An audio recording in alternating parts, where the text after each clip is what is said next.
Hi guys, welcome back to my YouTube channel. ಎಲ್ಲರೂ ಹೇಗಿದ್ದೀರಾ? ಎಲ್ಲರೂ ಚೆನ್ನಾಗಿದ್ದೀರಾ ಅನ್ಕೋತೀನಿ. ನಾನು ಕೂಡ ತುಂಬ ಚೆನ್ನಾಗಿದ್ದೀನಿ. ಹಾಗೆ ಇವತ್ತು ನಿಮಗೆ ತಮ್ಲೈನ್ ನೋಡಿದ್ರೆ ಗೊತ್ತಾಗಿರುತ್ತೆ, ಜೆಂಡರ್ ಪ್ರೆಡಿಕ್ಷನ್ನ ಮಾಡೋಣ ಅಂತ ಅಂದ್ಬಿಟ್ಟು ಆಲ್ಮೋಸ್ಟ್ 9 ಮಂತ್ಸ್ಗೆ ರೀಚ್ ಆಗ್ತಾ ಇದ್ದೀನಿ.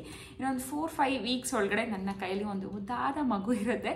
ಸೊ ಅದಕ್ಕೂ ಮುಂಚೆ ಯಾವ ಮಗು ಆಗುತ್ತೆ ಏನು ಅಂತ, ಇದೆಲ್ಲ ಒಂದು ಮಿತ್ಸ್ ಅಂತ ಹೇಳ್ಬೋದು, ನಂಬಿಕೆಗಳಷ್ಟೇ. ಸೊ ನಂಬಿಕೆಗಳ ಮೇಲೇ ನಾವು ನಿಂತಿರ್ತೀವಲ್ಲ, ಸೊ ಅದನ್ನ ಟ್ರೈ ಮಾಡೋಣ ಅಂತ. ಆಲ್ರೆಡಿ ನಾನು ನಿಮ್ಗೆ ಒಂದ್ಸತಿ ಹೇಳಿದ್ದೀನಿ, ಚೈನೀಸ್ ಕ್ಯಾಲೆಂಡರ್ ಪ್ರಕಾರ ನನಗೆ ಏನು ಮಗು ಆಗಿದೆ ಅಂತ ತೋರಿಸ್ತಾ ಇದೆ ಅಂತ. ನನಗೆ ಎರಡೂ ತೋರಿಸ್ತಾ ಇತ್ತು ಅದರಲ್ಲಿ. ಸೊ ಅದಕ್ಕೆ ಈ ಒಂದಷ್ಟು ನಾನು ಯೂಟ್ಯೂಬಲ್ಲಿ ವೀಡಿಯೋಸು ಅದು ಇದು ನೋಡಿ, ಗೂಗಲಲ್ಲಿರ್ಬೋದು, ಇನ್ಸ್ಟಾಗ್ರಾಮಲ್ಲಿರ್ಬೋದು, ಎಲ್ಲದನ್ನು ನೋಡಿ ನಾನೊಂದಷ್ಟು ಲೀಸ್ಟ್ ಮಾಡಿ ಇಟ್ಕೊಂಡಿದ್ದೀನಿ. ಇಲ್ಲಿ ನೋಡ್ಬೋದು ನೀವು. ಸೊ ಈ ಲೀಸ್ಟಲ್ಲಿ ನನಗೆ ಈ ಒಂದು ಸಿಂಪ್ಟಮ್ಸ್ ಏನಿದೆ, ಇದ್ರ ಮೇಲೆ ನನ್ನ ಮಗು ಜೆಂಡರ್ ಯಾವುದಿದೆ ಅನ್ನೋದನ್ನ ಪ್ರಿಡಿಕ್ಷನ್ ಮಾಡ್ತಾ ಇದ್ದೀನಿ. ಹಾಗೆ ನಿಮಗೂ ಕೂಡ ಇದು ಹೆಲ್ಪ್ ಆಗ್ಬೋದು. ತುಂಬ ಜನ ಪ್ರೆಗ್ನೆಂಟ್ ವುಮೆನ್ಸ್ ನೋಡ್ತಾ ಇರ್ತೀರ ನನ್ನ ಬ್ಲಾಗ್ಗಳನ್ನು. ಹಾಗೆ ಮಗು ಆದಮೇಲೆ ಕೂಡ ಕನ್ಫರ್ಮ್ ಆಗುತ್ತೆ ನಿಜ ಕರೆಕ್ಟಾ ಅಲ್ವಾ ಅನ್ನೋದು ಕೂಡ ನನಗೂ ಒಂದು ಸ್ವಲ್ಪ ಕ್ಯೂರಿಯಾಸಿಟಿ ಚೆನ್ನಾಗಿರುತ್ತೆ ಅಂತ ಅಂದ್ಬಿಟ್ಟು ನಾನು ಈ ಒಂದು ವಿಡಿಯೋನ ಮಾಡ್ತಾ ಇದ್ದೀನಿ. ಫಸ್ಟ್ ಪಾಯಿಂಟ್ ಬಂದು ಮಾರ್ನಿಂಗ್ ಸಿಕ್ನೆಸ್ಸು ಆಲ್ಮೋಸ್ಟ್ ಎಲ್ಲ ಪ್ರೆಗ್ನೆಂಟ್ ವುಮೆನ್ಗಳಿಗೂ ಸ್ಟಾರ್ಟಿಂಗ್ 3 ಮಂತ್ಸ್ ಇದ್ದೇ ಇರುತ್ತೆ. ಆಮೇಲೆ ಕಂಟಿನ್ಯೂ ಆಗುತ್ತಾ ಏನು ಅನ್ನೋದು ಮ್ಯಾಟರ್ ಆಗುತ್ತೆ. ನನಗಂತೂ 3 ಮಂತ್ಸ್ ಇತ್ತು. ಪ್ರೆಗ್ನೆಂಟ್ ಅಂತ ಗೊತ್ತಾಗದೆ ನಮಗೆ ಮಾರ್ನಿಂಗ್ ಸಿಕ್ನೆಸ್ಸಿಂದ ಅಂತ ಹೇಳ್ಬೋದು. ಮೂಡ್ ಒಂಥರ ವೇರಿಯೇಷನ್ ಆಗ್ತಾ ಇರುತ್ತೆ. ಬೆಳಗ್ಗೆ ಎದ್ದ ತಕ್ಷಣ ಒಂಥರ ಮೈಂಡ್ ಎಲ್ಲ ಒಂಥರ ಆಗುತ್ತೆ, ವಾಮಿಟಿಂಗು, ಸಿಕ್ನೆಸ್ ಇದೆಲ್ಲ ಆಗ್ತಿರುವಾಗ ನಮಗೆ ಡೌಟ್ ಸ್ಟಾರ್ಟ್ ಆಗುತ್ತೆ, ನಮ್ಮ ಬಾಡಿಯಲ್ಲಿ ಏನೋ ಚೇಂಜಸ್ ಆಗ್ತಿದೆ ಅಂತ. ಸೊ ಮಾರ್ನಿಂಗ್ ಸಿಕ್ನೆಸ್ ನನಗೆ 3 ಮಂತ್ಸ್ ಅಷ್ಟೇ ಇತ್ತು. ಅದಾದಮೇಲೆ ನನಗೆ ಮಾರ್ನಿಂಗ್ ಸಿಕ್ನೆಸ್ ಎಂಥದ್ದು ಇಲ್ಲ, ಆರಾಮಾಗಿದ್ದೀನಿ. ಸೊ ಮಾರ್ನಿಂಗ್ ಸಿಕ್ನೆಸ್ ಇದ್ದರೆ ಹೆಣ್ಮಗು ಆಗುತ್ತೆ ಅಂತ ಹೇಳ್ತಾರೆ, ಮಾರ್ನಿಂಗ್ ಸಿಕ್ನೆಸ್ ಇಲ್ಲ ಅಂದರೆ ಗಂಡು ಮಗು ಆಗುತ್ತೆ ಅಂತ ಹೇಳ್ತಾರೆ. ಯಾಕೆಂದರೆ ಹೆಣ್ಮಗುಗೆ ಹಾರ್ಮೋನ್ಸ್ ಚೇಂಜಸ್ ಆಗ್ತಾ ಇರುತ್ತೆ ಬಾಡಿಯಲ್ಲಲ್ವ. ಸೊ ಮಾರ್ನಿಂಗ್ ಸಿಕ್ನೆಸ್ ಅದು ಇರ್ಬೋದು ಅಂತ ಹೇಳ್ತಾರೆ. ಸೊ ಹಾಗಾಗಿ ನಾನು ಈ ಪಾಯಿಂಟ್ನ ಬಾಯ್ ಬೇಬಿ ಕೊಡ್ತೀನಿ, ನನಗೆ ಮಾರ್ನಿಂಗ್ ಸಿಕ್ನೆಸ್ ಇಲ್ಲ. ನೆಕ್ಸ್ಟ್ ಪಾಯಿಂಟ್ ಬಂದು ವಾಮಿಟಿಂಗು. ಸೊ ವಾಮಿಟಿಂಗು ಅಷ್ಟೇ, ನನಗೆ ಇಡೀ ಪ್ರೆಗ್ನೆನ್ಸಿ ಪೂರ್ತಿ ಎಲ್ಲ ತೊಗೊಂಡ್ರು 3 ಸತಿ ಒಂದು ವಾಮಿಟ್ ಆಗಿರ್ಬೋದು, 3 to 4 ಟೈಮ್ಸ್ ಅಷ್ಟೇ. ಜಾಸ್ತಿ ವಾಮಿಟಿಂಗ್ ಹಾಗೇ ಇಲ್ಲ ನನಗೆ. ತುಂಬ ಜನ ಪ್ರೆಗ್ನೆನ್ಸಿಗೆ ವಾಮಿಟಿಂಗ್ ಕಂಟಿನ್ಯೂಸ್ ಆಗಿರುತ್ತೆ ಫಸ್ಟ್ ಮಂತಿಂದ ಎಂಡ್ ತನಕನೂ. ಸೊ ನನಗೆ ಫಸ್ಟ್ ಮಂತಿಂದ 9 ಮಂತ್ಸ್ ತನಕ ಇಲ್ಲಿ ತನಕ ತೊಗೊಂಡ್ರು ಕೂಡ 3 to 4 ಟೈಮ್ಸ್ ಆಗಿದೆ ಹೆಚ್ಚು ಅಷ್ಟೇ. ವಾಮಿಟಿಂಗ್ ಜಾಸ್ತಿ ಇದ್ರೂ ಕೂಡ ಹೆಣ್ಮಗು ಆಗುತ್ತೆ ಅಂತ ಹೇಳ್ತಾರೆ, ಇಲ್ಲಾಂದರೆ ಗಂಡು ಮಗು ಆಗುತ್ತೆ ಅಂತ ಹೇಳ್ತಾರೆ. ಸೊ ನನ್ನ ಈ ಒಂದು ಒಟ್ಟು ಕೂಡ ಗಂಡು ಮಗುಗೆ ಹೋಗುತ್ತೆ, ನನಗೆ ವಾಮಿಟಿಂಗ್ ಇಲ್ಲ. ಹಾಗೆ ಹಾರ್ಟ್ ರೇಟ್ ಬಂದು ಜಾಸ್ತಿ ಇದ್ದರೆ ಹೆಣ್ಮಗು ಆಗುತ್ತೆ ಅಂತ ಹೇಳ್ತಾರೆ, ಕಡಿಮೆ ಇದ್ದರೆ ಗಂಡು ಮಗು ಆಗುತ್ತೆ ಅಂತ ಹೇಳ್ತಾರೆ. ನನಗೆ ಹಾರ್ಟ್ ಬೀಟು ಜಾಸ್ತಿನೇ ಇದೆ, ಅಂದರೆ 130ಗಿಂತ 140 130ಗಿಂತ ಕಡಿಮೆ ಇದ್ದರೆ ಗಂಡು ಮಗು ಆಗುತ್ತೆ ಅಂತ ಹೇಳ್ತಾರೆ. 130 ಮೇಲೆ 130 140 150 160 170 ಈ ಥರ ಹೋಗ್ತಾ ಇದೆ ಅಂದರೆ ಅದು ಹೆಣ್ಮಗು ಆಗುತ್ತೆ ಅಂತ ಹೇಳ್ತಾರೆ. ಸೊ ನನಗೆ ಹಾರ್ಟ್ ರೇಟ್ ಜಾಸ್ತಿನೇ ಇದೆ. ಸೊ ಈ ಓಟ್ ಬಂದು ಗರ್ಲ್ ಬೇಬಿಗೆ ನನಗೆ ಹಾರ್ಟ್ ಬೀಟು ಜಾಸ್ತಿನೇ ಇದೆ, 140 ಮೇಲೇ ಇರುತ್ತೆ ಯಾವಾಗಲೂ. 140 150 170 ಇತ್ತು, 160 150 140 ಒಳಗೇನೆ, 130 ಕೆಳಗೆ ಬಂದಿಲ್ಲ ನನಗೆ. ಹಾಗೆ mood swings. So mood swings ಅಷ್ಟೇ, ಕೆಲವೊಬ್ಬರಿಗೆ ಮೂಡ್ ಸ್ವಿಂಗ್ಸ್ ಇರುತ್ತೆ, ಕೆಲವೊಬ್ಬರಿಗೆ ಮೂಡ್ ಸ್ವಿಂಗ್ಸ್ ಇರೋದಿಲ್ಲ. ಆಲ್ಮೋಸ್ಟ್ ಪ್ರೆಗ್ನೆನ್ಸಿಯಲ್ಲಿ ತುಂಬ ಜನ ಹೇಳೋದನ್ನ ಕೇಳಿದ್ದೀನಿ ಮೂಡ್ ಸ್ವಿಂಗ್ಸ್ ಇರುತ್ತೆ ಅಂತ. ಇದು ಅಷ್ಟೇ, ಹೆಣ್ಮಗು ಇದ್ದರೆ ಮೂಡ್ ಸ್ವಿಂಗ್ಸ್ ಜಾಸ್ತಿ ಇರುತ್ತೆ, ಗಂಡು ಮಗು ಇದ್ದರೆ ಆ ಥರ ಏನೂ ಇರಲ್ಲ ಅಂತ. ಬಿಕಾಸ್ ಹೆಣ್ಮಕ್ಳಿಗೆ ಹಾರ್ಮೋನ್ಸ್ ವೇರಿಯೇಷನ್ಸ್ ಆಗ್ತಾ ಇರುತ್ತೆ, ಅದಕ್ಕೋಸ್ಕರ ಹೆಣ್ಮಕ್ಳಿಗೆ ಮೂಡ್ ಸ್ವಿಂಗ್ಸ್ ಜಾಸ್ತಿ ಅಂತ ಹೇಳ್ತಾರೆ. ಸೊ ನನಗೆ ಮೂಡ್ ಸ್ವಿಂಗ್ಸ್ ಅಂತ ಏನೂ ಇಲ್ಲ. ನನಗೆ ಯಾವಾಗಂದ್ರೆ ಯಾವಾಗ ಅಳು ಬರೋದು, ಯಾರ ಮೇಲಾದ್ರೂ ಕೋಪ ಬರೋದು, ಇದೆಲ್ಲ ನನಗೆ ಮುಂಚೆನೂ ಆಗ್ತಿಲ್ಲ, ಇವಾಗಲೂ ಆಗಲ್ಲ. ಸೊ ಈ ಓಟು ಗಂಡು ಮಗುಗೆ ಹೋಗುತ್ತೆ, ಮೂಡ್ ಸ್ವಿಂಗ್ಸ್ ನನಗಿಲ್ಲ. Urine colour.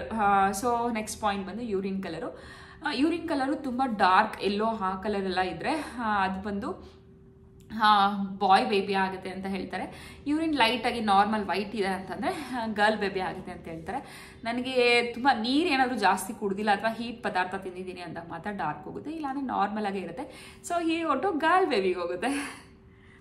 ಹಾಗೆ ಪ್ಲಾಸೆಂಟಾ, ಆಂಟೀರಿಯರ್ ಪ್ಲಾಸೆಂಟಾ ಇದ್ದರೆ ಹೆಣ್ಮಗು ಅಂತ ಹೇಳ್ತಾರೆ, ಪೋಸ್ಟೀರಿಯರ್ ಇದ್ದರೆ ಗಂಡು ಮಗು ಅಂತ ಹೇಳ್ತಾರೆ. ಸೊ ನನ್ನದು ಆಂಟೀರಿಯರ್ ಇದೆ, ಸೊ ಅದು ಹೆಣ್ಮಗು. ಹಾಗೆ ಬ್ರೆಸ್ಟ್ ಸೈಜ್ ಬಗ್ಗೆನೂ ಹೇಳ್ತಾರೆ. ನಮ್ಮ ರೈಟ್ ಬ್ರೆಸ್ಟ್ ದಪ್ಪ ಇದ್ದರೆ ಗಂಡು ಮಗು ಅಂತ ಹೇಳ್ತಾರೆ, ಲೆಫ್ಟ್ ದಪ್ಪ ಇದ್ದರೆ ಹೆಣ್ಮಗು ಅಂತ ಹೇಳ್ತಾರೆ. ಸೊ ಇದರಲ್ಲೂ ಮಾಡ್ತಾರೋ ಪ್ರಿಡಿಕ್ಷನ್ ನನಗೆ ಗೊತ್ತಿಲ್ಲ, ನಾನು ನೋಡಿದಾಗ ನನಗೂ ಶಾಕ್ ಆಯಿತು. ನನಗೆ ಸ್ವಲ್ಪ ರೈಟ್ ಸೈಡೇ ದಪ್ಪ ಇದೆ ಅಥವಾ ಶೇಪ್ ಅಂತ ಅನಿಸುತ್ತೆ. ಸೊ ಅದಕ್ಕೆ ಇದು ಕೂಡ ಬಾಯ್ಗೆ ಹೋಗುತ್ತೆ. Weight gain. So weight gain ಅಷ್ಟೇ ನಾವು ಫುಲ್ ಪ್ರೆಗ್ನೆನ್ಸಿ ಏನಿದೆಯಲ್ಲ ಅದರಲ್ಲಿ ವೆಯ್ಟ್ ಗೇನ್ ಜಾಸ್ತಿ ಆದರೆ ಹೆಣ್ಮಗು ಆಗುತ್ತೆ ಅಂತ ಹೇಳ್ತಾರೆ, ವೆಯ್ಟ್ ಗೇನ್ ಕಡಿಮೆ ಇದ್ದರೆ ಗಂಡು ಮಗು ಆಗುತ್ತೆ ಅಂತ ಹೇಳ್ತಾರೆ. ಸೊ ನಾನು ವೆಯ್ಟ್ ಗೇನ್ ಆಗಿದ್ದೀನಿ, ಪ್ರತಿ ಮಂತು 2 ಅಥವಾ 3 kgs 2 kgs ಅಂತೂ ಪಕ್ಕ ಆಗಿರ್ತೀನಿ. ಸೊ ನಾನು ಈ ಒಂದು ಹೊಟ್ಟು ಬಂದು ಗರ್ಲ್ ಬೇಬಿಗೆ ಹೋಗುತ್ತೆ. ಹಾಗೆ ಟಮ್ಮಿ ಪೊಸಿಷನ್ನು, ನಮ್ಮ ಹೊಟ್ಟೆ ಏನಿದೆಲ್ಲ ತುಂಬ ದಪ್ಪ ಇದ್ದರೆ ಏನು ಹೇಳ್ತೀವಿ, ಮೇಲೆಯಿಂದ ಹೊಟ್ಟೆ ಇದ್ದರೆ ಹೆಣ್ಮಗು ಅಂತ ಹೇಳ್ತಾರೆ. ಹಾಗೆ ಹೊಟ್ಟೆ ಕೆಳಗಡೆಯಿಂದ ಹೊಟ್ಟೆ ಇದ್ದರೆ ಅದು ಗಂಡು ಮಗು ಅಂತ ಹೇಳ್ತಾರೆ. ಸೊ ನನಗೆ ನನ್ನ ಮಗನ್ನ ಕಂಪೇರ್ ಮಾಡಿದ್ರೆ, ಫಸ್ಟು ಪ್ರೆಗ್ನೆನ್ಸಿಯಲ್ಲಿ ಕಂಪೇರ್ ಮಾಡಿದ್ರೆ ಇವಾಗಿನ ಪ್ರೆಗ್ನೆನ್ಸಿ ಸ್ವಲ್ಪ ಮೇಲೆಯಿಂದನೇ ಇದೆ ಹೊಟ್ಟೆ ಅಂತ ಅನಿಸುತ್ತೆ, ಒಂದ್ಸತಿ ಕೆಳಗಡೆನೇ ಇದೆ ಅಂತ ಅನಿಸುತ್ತೆ. ಕನ್ಫ್ಯೂಷನ್ ಇದೆ ನನಗೆ. ಬಟ್ ನನಗೆ ನನ್ನ ಮಗನ ಪ್ರೆಗ್ನೆನ್ಸಿನ ಕಂಪೇರ್ ಮಾಡಿದ್ರೆ ಇದು ಸ್ವಲ್ಪ ಮೇಲೇನೇ ಇದೆ ಅಂತ ಅನಿಸುತ್ತೆ. ಸೊ ಈ ಒಟ್ಟು ಗರ್ಲ್ ಬೇಬಿಗೆ ಹೋಗುತ್ತೆ.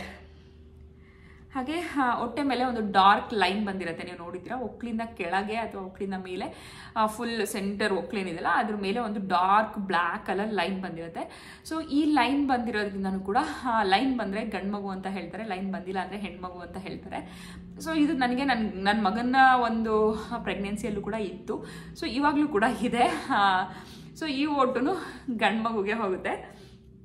ಹಾಗೆ ಸ್ಕಿನ್, ನಾನು ಇದನ್ನೆಲ್ಲ ತುಂಬ ವಿಡಿಯೋಸನ್ನು ನೋಡಿ ಸರ್ಚ್ ಮಾಡಿ ನಾನು ಲೀಸ್ಟ್ ಮಾಡಿ ಇಟ್ಕೊಂಡಿರೋವಂಥದ್ದು. ಹಾಗೆ ಸ್ಕಿನ್ ಬಗ್ಗೆ ಹೇಳಬೇಕಂದ್ರೆ ಹೆಣ್ಮಗು ಆಗಿದ್ರೆ ತುಂಬ ಸ್ಕಿನ್ ಗ್ಲೋ ಆಗುತ್ತೆ, ತುಂಬ ಚೆನ್ನಾಗಾಗುತ್ತೆ, ಪಿಂಪಲ್ಸು ಈ ಥರದ್ದೆಲ್ಲ ಏನೂ ಇರೋದಿಲ್ಲ ಅಂತ ಎಲ್ಲ ಹೇಳ್ತಾರೆ.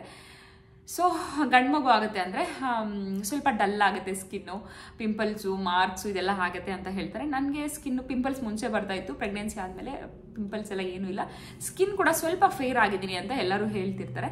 ಸೊ ಈ ಓಟು ಗರ್ಲ್ ಬೇಬಿಗೆ ಹೋಗುತ್ತೆ. ಅದು ಉಲ್ಟಾ ಕೂಡ ಹೇಳ್ತಾರೆ, ಕೆಲವೊಬ್ರು ಹೆಣ್ಮಗು ಇದ್ರೆ ಮದರ್ ಬ್ಯೂಟಿನ ಹೆಣ್ಮಗು ತಗೊಳುತ್ತೆ ಅಂತ ಹೇಳ್ತಾರೆ, ಗೊತ್ತಿಲ್ಲ. ತುಂಬ ಜನ ನನಗೆ ಹೇಳಿರೋದು ಚೆನ್ನಾಗಿ ಗ್ಲೋ ಬಂದರೆ ಹೆಣ್ಮಗು ಆಗುತ್ತೆ ಅಂತ ಹೇಳ್ತಾರೆ. ಸೊ ನನ್ನ ಓಟು ಹೆಣ್ಮಗುಗೆ, ಅಂದರೆ ನನಗೆ ಸ್ಕಿನ್ ಚೆನ್ನಾಗಾಗಿದೆ ಅಂತ ಅನಿಸುತ್ತೆ. ಸೊ ಅದಕ್ಕೆ ಪಿಂಪಲ್ಸ್ ಎಲ್ಲ ಬಂದರು ಅಷ್ಟೇ, ನನಗೇನು ಬರ್ತಿಲ್ಲಲ್ಲ. ಅದಕ್ಕೆ ಹೇರ್ ಗ್ರೋತ್ ತುಂಬ ಚೆನ್ನಾಗಿ ಆಗ್ತಾ ಇದೆ ಅಂದರೆ ಗಂಡು ಮಗು ಆಗುತ್ತೆ ಅಂತ ಹೇಳ್ತಾರೆ. ಹೇರ್ ಗ್ರೋತ್ ತುಂಬ ಕಡಿಮೆ ಇದೆ ಅಂತಂದರೆ ಹೆಣ್ಮಗು ಆಗುತ್ತೆ ಅಂತ ಹೇಳ್ತಾರೆ. ಸೊ ನನಗೆ ತುಂಬ ಆಗಿದೆ ಅಂತಲೂ ಇಲ್ಲ, ತುಂಬ ಕಡಿಮೆ ಆಗಿದೆ ಅಂತಲೂ ಇಲ್ಲ, ನಾರ್ಮಲ್ ಆಗೇ ಇದೆ. ಅಂದರೆ ತುಂಬ ಹೇರ್ ಫಾಲ್ ಆಗ್ತಾ ಇಲ್ಲ, ನಾರ್ಮಲ್ ಆಗಿದೆ. ಸೊ ಈ ಓಟು ಹೆಣ್ಮಗುಗೆ ಹೋಗುತ್ತೆ. ಯಾಕೆಂದರೆ ನಂಗೆ ತುಂಬ ಹೆವಿಯಾಗಿ ಏನು ಗ್ರೋತ್ ಆಗಿಲ್ಲ, ಹಾಗೆ ತುಂಬ ಹೇರ್ ಫಾಲು ಕೂಡ ಆಗಿಲ್ಲ, ನಾರ್ಮಲ್ ಆಗಿದೆ. ಆದರೆ ಒಟ್ಟನ್ನ ಹೆಣ್ಮಗುಗೆ ಕೊಡ್ತೀನಿ. ಹಾಗೆ ಡಾರ್ಕ್ ನೆಕ್, ನಾನು ಲಾಸ್ಟ್ ವಿಡಿಯೋಲು ಹೇಳಿದೆ, ಇದೆಲ್ಲ ಕತ್ತೆಲ್ಲ ಫುಲ್ಲು ಬ್ಲ್ಯಾಕ್ ಆಗಿರುತ್ತೆ. ನನ್ನ ಮಗನ ಪ್ರೆಗ್ನೆನ್ಸಿಯಲ್ಲಂದರೂ ಫುಲ್ ಇದೆಲ್ಲ ಕತ್ತೆಲ್ಲ ಫುಲ್ ಬ್ಲ್ಯಾಕ್ ಆಗಿಬಿಟ್ಟಿತ್ತು, ಹೊಟ್ಟೆ ಹತ್ರ ಎಲ್ಲ ಫುಲ್ ಬ್ಲ್ಯಾಕ್ ಆಗಿಬಿಟ್ಟಿತ್ತು ನನಗೆ. ಈ ಪ್ರೆಗ್ನೆನ್ಸಿಯಲ್ಲಿ ಇನ್ನೂ ನನಗೆ ಏನೂ ಅನಿಸ್ತಾ ಇಲ್ಲ, ನೋಡೋಣ 9 ಮಂತ್ಸಿಗೆ ಬಿದ್ಮೇಲೆ ಏನಾದರೂ ಸ್ಟಾರ್ಟ್ ಆಗುತ್ತಾ ಇಲ್ವಾ ಗೊತ್ತಿಲ್ಲ. ತುಂಬ ಡಾರ್ಕ್ ಆದರೆ ಗಂಡು ಮಗು ಅಂತ ಹೇಳ್ತಾರೆ, ಏನೂ ಇಲ್ಲ ನಾರ್ಮಲ್ ಆಗಿದೆ ಅಂದರೆ ಹೆಣ್ಮಗು ಅಂತ ಹೇಳ್ತಾರೆ. ಸೊ ನಂಗೆ ನಾರ್ಮಲ್ ಆಗಿದೆ. ಸೊ ಈ ಒಟ್ಟು ಹೆಣ್ಮಗುಗೆ ಕೊಡ್ತೀನಿ. ಹಾಗೆ ಫುಡ್ ಕ್ರೇವಿಂಗ್ಸ್ ಬಗ್ಗೆ ಹೇಳಬೇಕಂದ್ರೆ ನಮಗೆ ಫುಡ್ ಕ್ರೇವಿಂಗ್ಸ್ ಜಾಸ್ತಿ ಆಗ್ತಾಯಿದೆ, ಅಂದರೆ ಹುಳಿ ಉಪ್ಪು ಖಾರ ಜಾಸ್ತಿ ತಿನ್ನಬೇಕು ಅಂತ ಅನಿಸ್ತಾ ಇದೆ ಅಂದರೆ ಅದು ಗಂಡು ಮಗು ಆಗುತ್ತೆ. ಹಾಗೆ ಸ್ವೀಟ್ಸ್ ತಿನ್ನಬೇಕು, ಅದು ಇದು ತಿನ್ನಬೇಕು ಆ ಥರ ಅಂತ ಅನಿಸಿದ್ರೆ ಅದು ಹೆಣ್ಮಗು ಆಗುತ್ತೆ ಅಂತ ಹೇಳ್ತಾರೆ. ನನಗೆ ಏನೂ ತಿನ್ಬೇಕಂತಲೇ ಫಸ್ಟ್ ಆಫ್ ಆಲ್ ಜಾಸ್ತಿ ಅನಿಸೋದೇ ಇಲ್ಲ. ಅಂದರೆ ಸ್ವೀಟ್ ನನಗೆ ಇಷ್ಟನೇ ಆಗಲ್ಲ ಯೂಶ್ವಲಾಗಿ. ಬಟ್ ಈ ಒಂದು ಪ್ರೆಗ್ನೆನ್ಸಿಯಲ್ಲಿ ಏನಿದೆಯಲ್ಲ, ಇವಾಗ ಸ್ವೀಟ್ಸ್ ಜಾಸ್ತಿ ತಿನ್ನಬೇಕು ಅಂತ ಅನಿಸಲ್ಲ ಅಂದ್ರೂ ಕೂಡ ಸ್ವೀಟ್ಸ್ ಇದ್ದರೆ ಮನೇಲಿ ತಿಂತೀನಿ. ಮುಂಚೆ ಕಂಪೇರ್ ಮಾಡಿದ್ರೆ ಇವಾಗ ಸ್ವೀಟ್ಸ್ ಜಾಸ್ತಿ ತಿಂತೀನಿ ಅಂತ ನನಗನ್ಸುತ್ತೆ. ಸೊ ಈ ಊಟನೂ ಕೂಡ ನಾನು ಗರ್ಲ್ ಬೇಬಿ ಕೊಡ್ತೀನಿ. ನನ್ನ ಹತ್ರ ಮನೇಲಿ ಏನೂ ಸ್ವೀಟ್ ಇಲ್ಲ ಅಂದ್ರೂ ಕೂಡ ಕಲ್ಸಕ್ಕರೆ ತಿಂತಾ ಇರ್ತೀನಿ, ಇಲ್ಲ ಬೆಲ್ಲ ಮತ್ತು ಕೊಬ್ಬರಿ ತಿಂತಾ ಇರ್ತೀನಿ, ಈ ಥರ ತಿಂತಿರ್ತೀನಿ. ಸೊ ಅದಕ್ಕೋಸ್ಕರ ಈ ಒಂದು ಊಟ ಗರ್ಲ್ ಬೇಬಿಗೆ ಕೊಡ್ತೀನಿ. ಚೈನೀಸ್ ಕ್ಯಾಲೆಂಡರ್ ಬಗ್ಗೆ ನಾನು ನಿಮ್ಗೆ ಆಲ್ರೆಡಿ ಹೇಳಿದ್ದೀನಿ. ನನಗೆ ಚೈನೀಸ್ ಕ್ಯಾಲೆಂಡರ್ನ ತೊಗೊಂಡ್ರೆ ಗಂಡು ಮಗು ಅಂತ ತೋರಿಸ್ತದೆ. ಹಾಗೆ ಅದು ನಮ್ಮ ಡೇಟ್ ಆಫ್ ಬರ್ತು ಅದನ್ನೆಲ್ಲ ಹಾಕಿದಾಗ ಅದು ತೋರಿಸ್ತಾ ಇರೋದಂತೂ ಗರ್ಲ್ ಬೇಬಿನ. ಎರಡೂ ಕೂಡ ಇರೋದ್ರಿಂದ ನಾನು ಎರಡಕ್ಕೂ ಕೂಡ ಒಂದೊಂದು ಪಾಯಿಂಟ್ ಕೊಟ್ಬಿಡ್ತೀನಿ. ಇದೇನು ನನಗೆ ಗೊತ್ತಾಗ್ತಾ ಇಲ್ಲ. ಅದಕ್ಕೆ ಅಸಿಡಿಟಿ ಪ್ರಾಬ್ಲಮ್ಮು, ತುಂಬ ಗ್ಯಾಸ್ಟ್ರಿಕ್ ಪ್ರಾಬ್ಲಮ್ ಇದ್ದರೆ ಗಂಡು ಮಗು ಆಗುತ್ತೆ ಅಂತ ಹೇಳ್ತಾರೆ. ಗ್ಯಾಸ್ಟ್ರಿಕ್ ಪ್ರಾಬ್ಲಮ್ ಏನೂ ಇಲ್ಲ ಅಂತಂದರೆ ಹೆಣ್ಮಗು ಆಗುತ್ತೆ ಅಂತಾರೆ. ನನಗಂತೂ ಸಿಕ್ಕಾಪಟ್ಟೆ ಗ್ಯಾಸ್ಟ್ರಿಕ್ ಪ್ರಾಬ್ಲಮ್ ಇದೆ. ಗ್ಯಾಸ್ಟ್ರಿಕ್ ಟ್ಯಾಬ್ಲೆಟ್ ತಿಂದರೂ ಗ್ಯಾಸ್ಟ್ರಿಕ್ ಪ್ರಾಬ್ಲಮ್ಮು, ಊಟ ಆಗಿದ ತಕ್ಷಣ ಬಿಸಿ ನೀರು ಕುಡಿದ್ರೂ ಪ್ರಾಬ್ಲಮ್ಮು, ವಾಕ್ ಮಾಡಿದ್ರೂ ಗ್ಯಾಸ್ಟ್ರಿಕ್ ಪ್ರಾಬ್ಲಮೇ ಹೋಗ್ತಾ ಇಲ್ಲ ನನಗೆ. ಸೊ ಇದಕ್ಕೆ ಈ ಪಾಯಿಂಟ್ನ ನಾನು ಗ್ಯಾಸ್ಟ್ರಿಕ್ ಇರೋದ್ರಿಂದ ಬಾಯ್ ಬೇಬಿಗೆ ಕೊಡ್ತೀನಿ. Physical activities.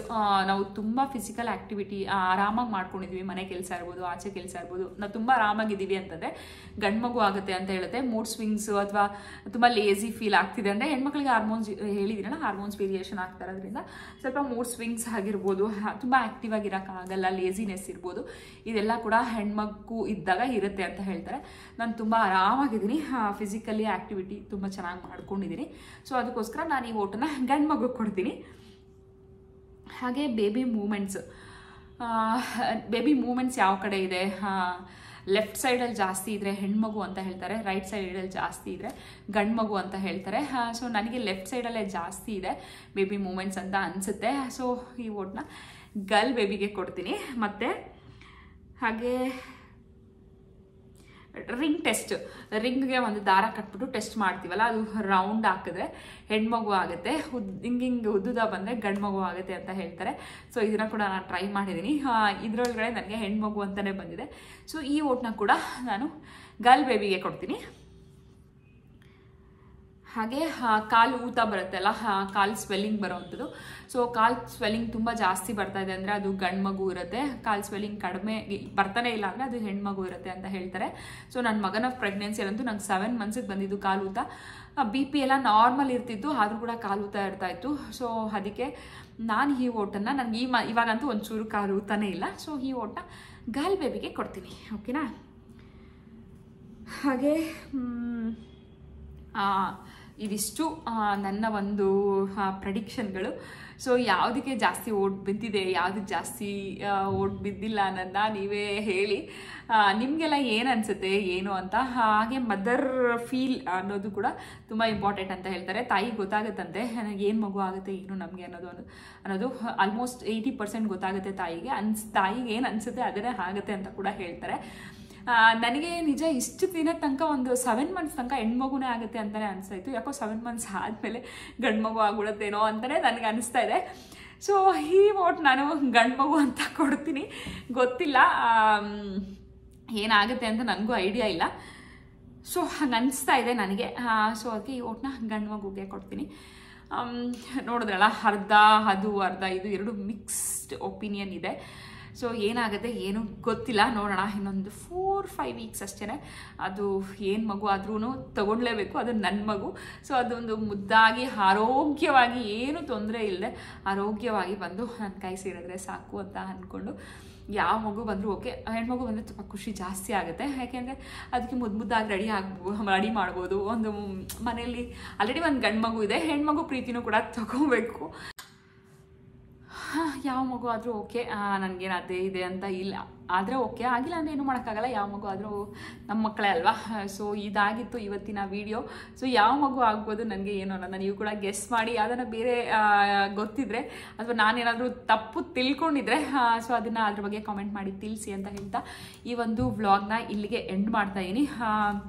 ನನ್ನ ಒಂದು ಈ ಒಂದು ಲೀಸ್ಟಲ್ಲಿ ಏನಿದೆಲ್ಲ ಇದನ್ನು ಒಂದು 10 ವಿಡಿಯೋ ನೋಡಿರ್ತೀರ, 10-15 ಎಷ್ಟು ವಿಡಿಯೋಸ್ ನೋಡಿದಿರೋ, ತುಂಬ ದಿನಗಳಿಂದ ನೋಡ್ಕೊಂಬಂದಿರೋ ಅದನ್ನೆಲ್ಲಂದು ಕೂಡ ಲೀಸ್ಟ್ ಮಾಡಿ ಇವತ್ತು ನಿಮ್ಮ ಮುಂದೆ ಹೇಳಿದ್ದೀನಿ. ಈ ವಿಡಿಯೋ ಇಷ್ಟ ಆಗಿದೆ ಪ್ಲೀಸ್ ಲೈಕ್, ಶೇರ್, ಕಮೆಂಟ್ ಅಂತ ಹೇಳ್ತಾ ನೆಕ್ಸ್ಟ್ ವಿಡಿಯೋಲ್ಲಿ ಸಿಗ್ತೀನಿ. ಅಲ್ಲಿ ತನಕ ಧನ್ಯವಾದಗಳು. ಬಾಯ್ ಬಾಯ್. ಹೋಗೋಣ.